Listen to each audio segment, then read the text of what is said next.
well, I have this idea.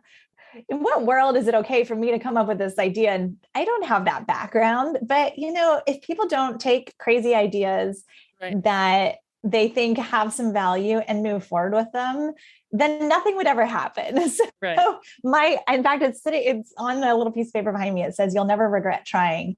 And that was like my whole mentality, and still is to this day, is it could all, like anything in life could fail, but I'm never going to look back and be like, well, I'm sure bummed I tried that. Never going to look back, but I could potentially see myself saying, well, man, I can't believe I let my lack of the tech background hold me back from like exploring that.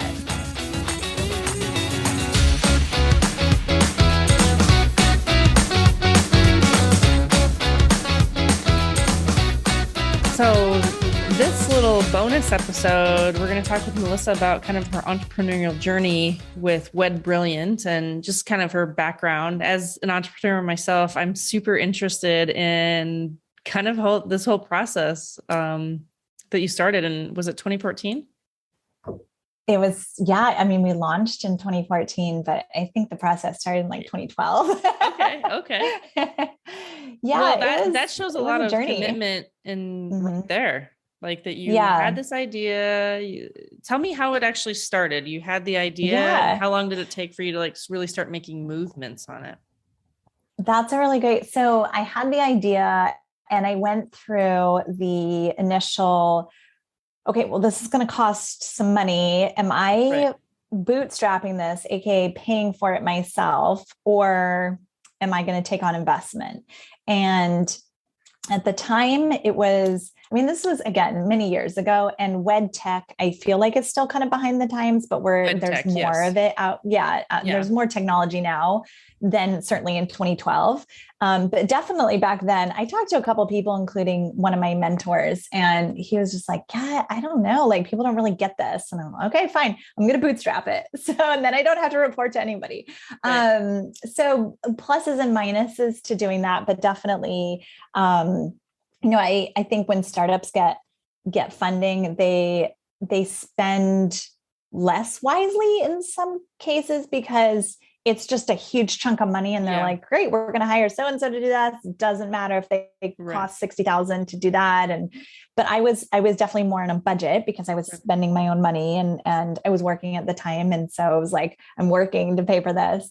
And it came down to me kind of deciding to do that and then deciding who to work with to really lay it out, design it, and then develop it. And somebody who understood the vision and could help me flesh it out even more and be that kind of sounding board. So I wasn't just in a silo going, I have this great idea and I'm just talking to myself. So, I worked with a number of people initially just to kind of get the idea really fleshed out and what that would look like in a very practical, tangible way online.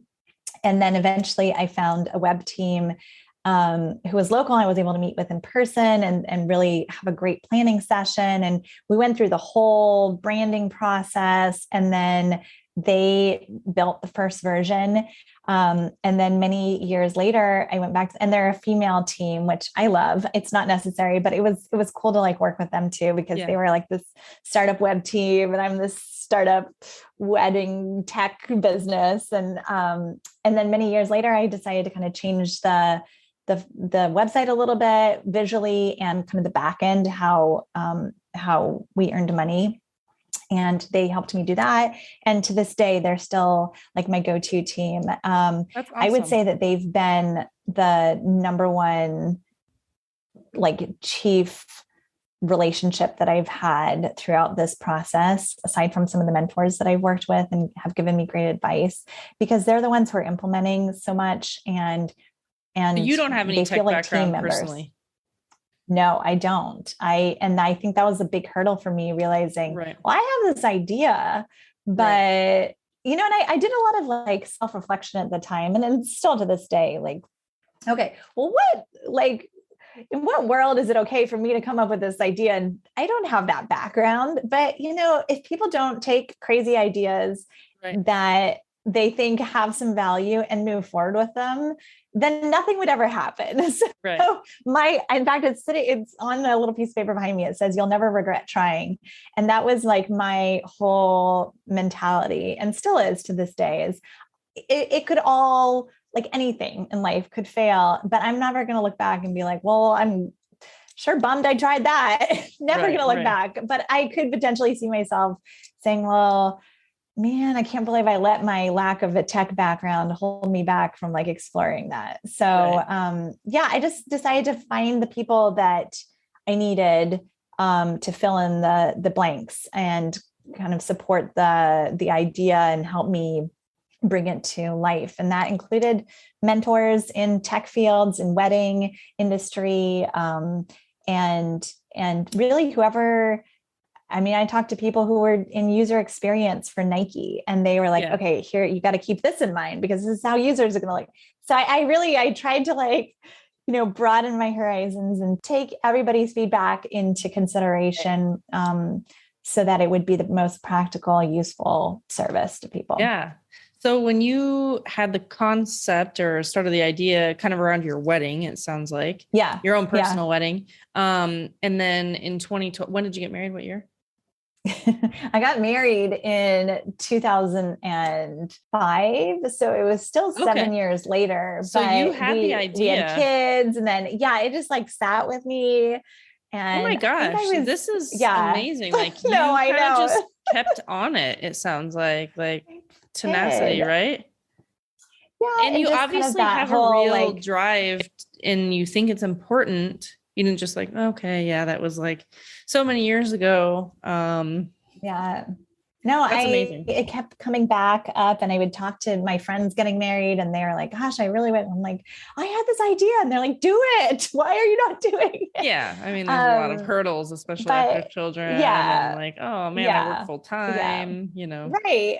There's life. Right.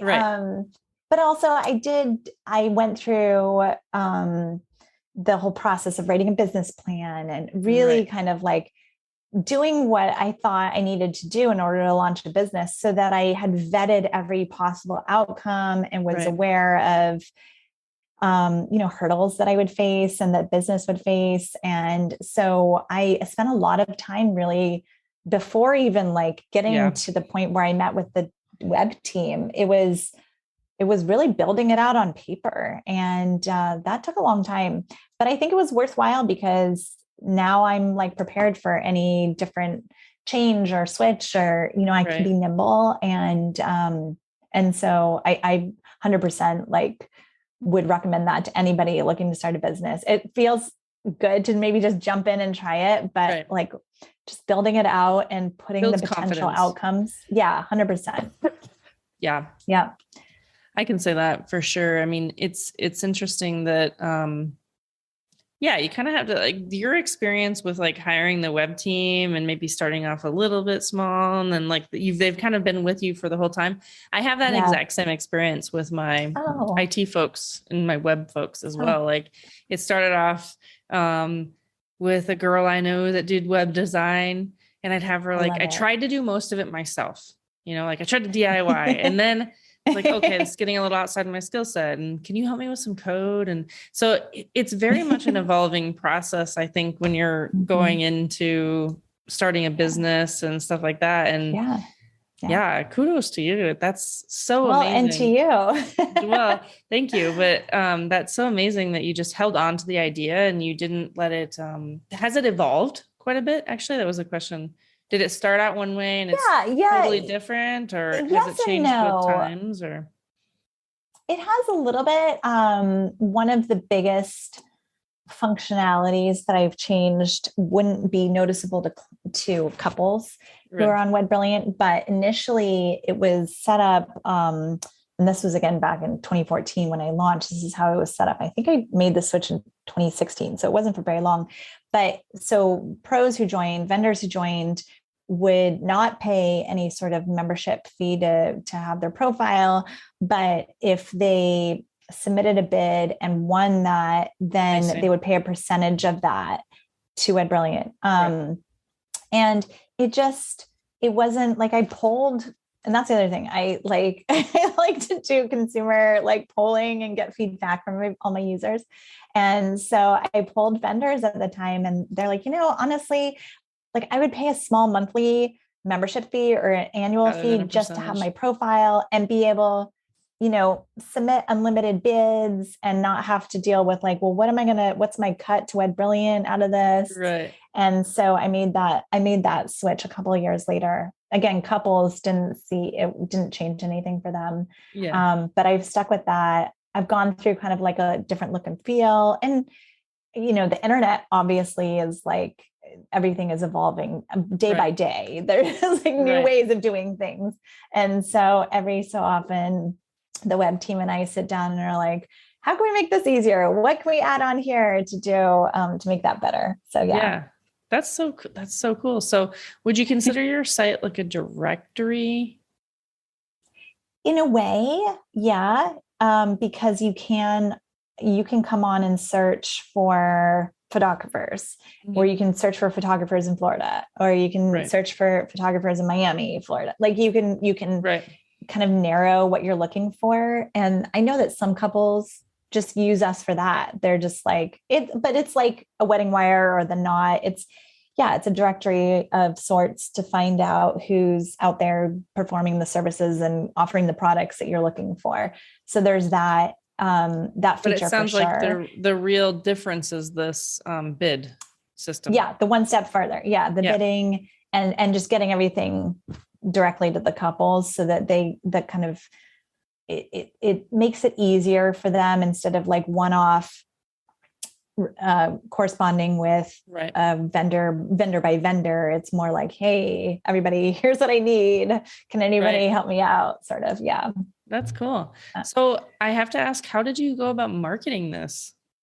Oh, yes. Well, that is still a work in progress. Early on, it was a lot of word of mouth, and I connected with, and then I essentially joined the wedding industry at that point. And so I became friends with people, and they would say, oh yeah, I'll pass it on to my friends. And so a lot of the early growth, when I go back and look at who our first vendor members were, it's all like, oh, that's so nice, Megan, join, so there was a lot of friends and friends of friends.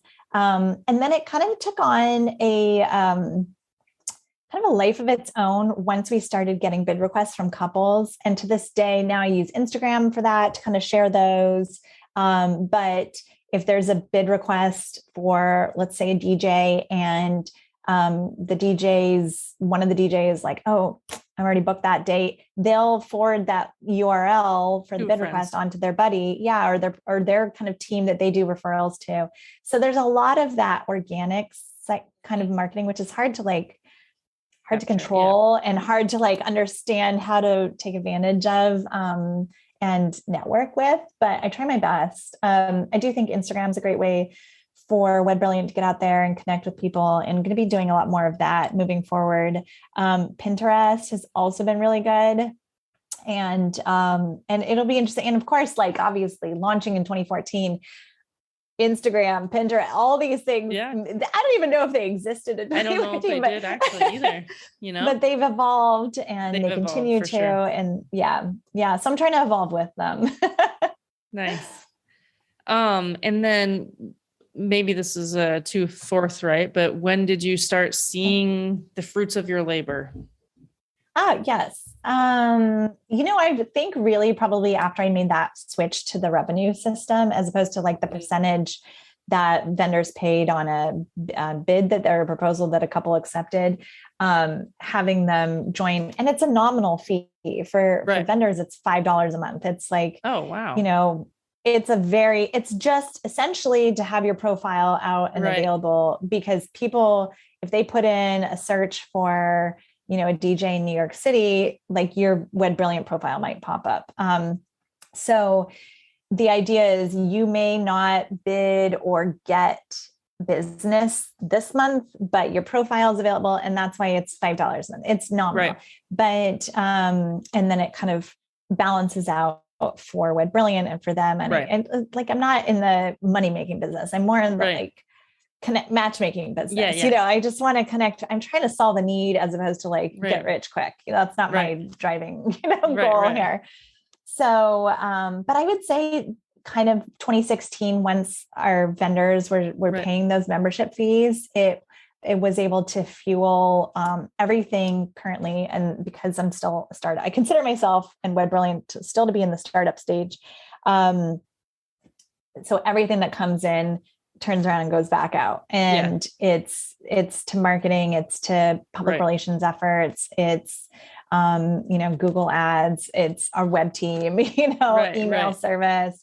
So, I'm still not making money on it, I would say, but I am generating definitely revenue, which is exciting, and then able to kind of put that back into the business. That's so awesome. Yeah. So you have a full-time job? Yes, I do.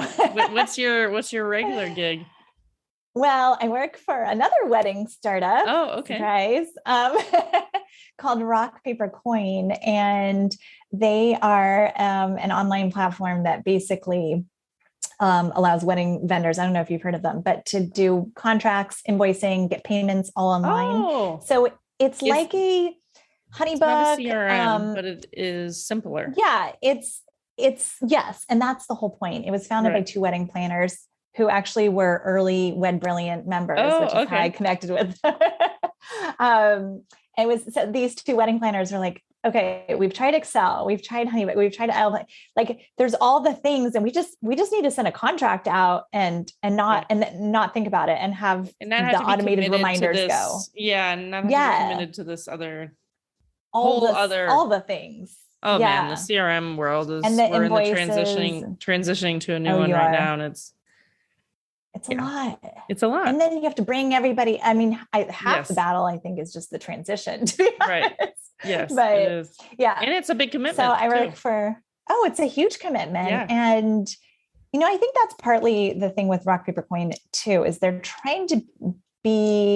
trying to be more like less of a commitment. Like you can pop it. It's not the cheapest on the market, but it's not like you've invested your life savings into this. Right.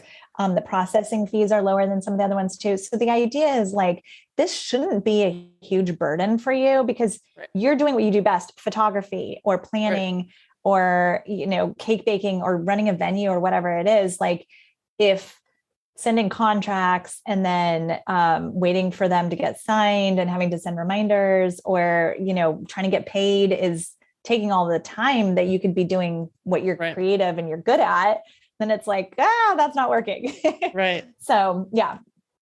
That's so cool. But I love it. Well, I just think that your story sounds so fun. And I just, to be honest, it's like, it's a huge undertaking. I think that, people assume that, you have this website and it's this thing, but you're still hustling and it's not bad. Yeah. It's not bad. Like, but I mean, it's been some time, but you just are really dedicated to it. Yeah. And passionate about it. Yeah. And I am. And I've talked to people who've been interested in, taking it over, and it just at the time, it wasn't like the right fit. Cause I still have this vision in my mind and I'm not trying to get rich quick. I'm still trying to and so I'm trying to be nimble to turn it into what do people need nowadays and how are couples using, online services and platforms to plan a wedding and where can Wed Brilliant slot in there. But yeah, I am hustling still. Thanks for recognizing that. And you are too, obviously. Yeah. I think that there's a lot of misconception currently, and we could even, talk about the Instagram and what you see online is not always what you get. I mean, people that run these businesses are busting their butts in the background. It's not, there's not just like, light switch goes on. You have this idea, then bam, you're like, no, killing it. You're in it. Yeah. It's a long-term process. And I think it shows people's passion and commitment to something if they're still hustling, because if you didn't have that, you wouldn't hustle. You'd just be like, all right, fine. Right. Exactly. But I think hustle demonstrates the passion and the commitment behind something. So I agree completely. Yeah.